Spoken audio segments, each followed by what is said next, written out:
Mejor manera de hablar del mundo no hay, ¿no? Difícil. De cómo iban las cosas. 20 años y pico tiene esta película. No tenían nada ya los Estados Unidos. El libretista, el hombre que piensa la película, ya lo está diciendo. ¿Sabe por qué? Porque a partir de la crisis del petróleo de los años 70, empieza un rápido ascenso de la derecha en todos los países desarrollados.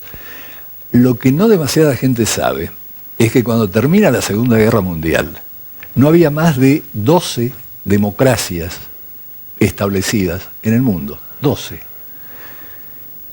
Cuando se hace la primera transición, la primera oleada de transición a la democracia, en países como Alemania Federal, o como Austria, o como Italia, en los tres casos, gracias al Plan Marshall y a otras medidas, después me gustaría decir algo, si me permite, sobre el Plan Marshall, empiezan a construirse... Ahora hablan otra vez de un Plan Marshall, ¿no? Bueno, empiezan a construirse los estados de bienestar, o lo que los alemanes llaman estados sociales.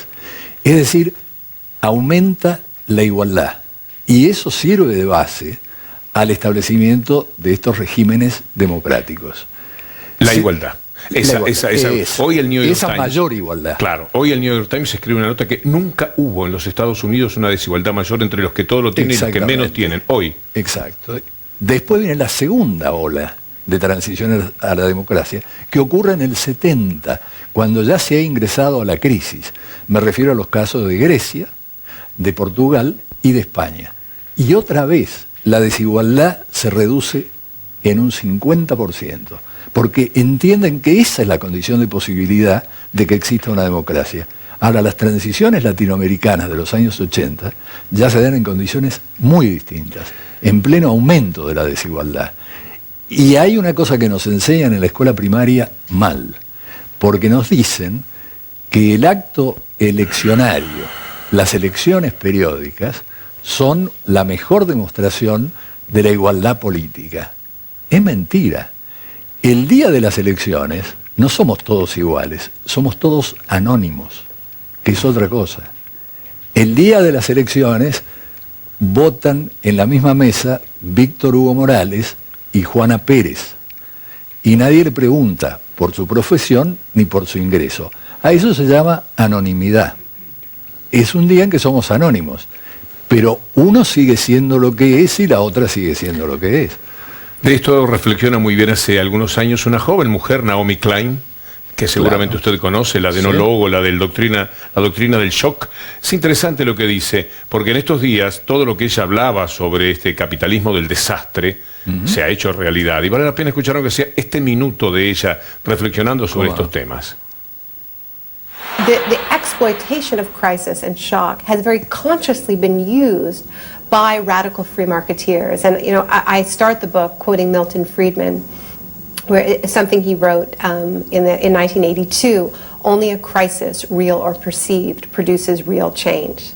And he was admitting that his ideas, his vision of a radical privatized world couldn't be imposed in the absence of a crisis. He was referring to economic crises, and economic crises have played that role of sort of softening the ground for the imposition of shock therapy. The Asian economic crisis was a classic example. The so-called tequila crisis in Mexico was another one that unleashed a wave of privatizations in Mexico. But as people become more resistant and more aware of these strategies, and you see these mass mobilizations against the institutions that exploited shock, like the International Monetary Fund, then what starts to happen is the shocks need to get bigger in order for the disorientation to be greater. And that's where you have what I call disaster capitalism.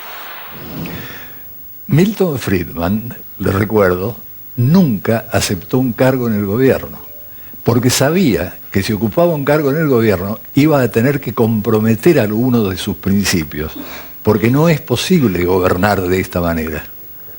Y esto lo ha aprendido bien Obama después de ser tan contemporizador como ha sido hasta ahora con la derecha, ¿no? Ahora está cambiando, está poniéndose mucho más firme. Es que es muy difícil esa derecha con todos esos medios, con todo lo que empujan, con todo ese egoísmo. Claro. Diciéndole a quienes están bien en los Estados Unidos que les quieren hacer pagar el fracaso de los otros, que más o menos este es el discurso. Ahora, yo me refería antes al Plan Marshall. He comprobado que como la población es cada día, por suerte, más joven, por ahí no saben qué fue el Plan Marshall, ¿no? 1947, Europa destruida. 2 países ganaron fundamentalmente con la guerra, tal vez 3. Un país fue Estados Unidos, que ganó fortunas con la Segunda Guerra Mundial.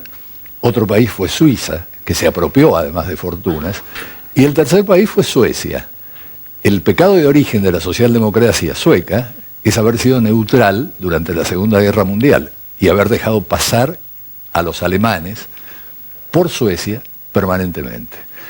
Bueno, frente a la destrucción de los países europeos, Estados Unidos lanza en 1947 el Plan Marshall. El Plan Marshall consistió en 5 años darles a los países europeos subsidios y empréstitos, créditos, por 13.000 millones de dólares.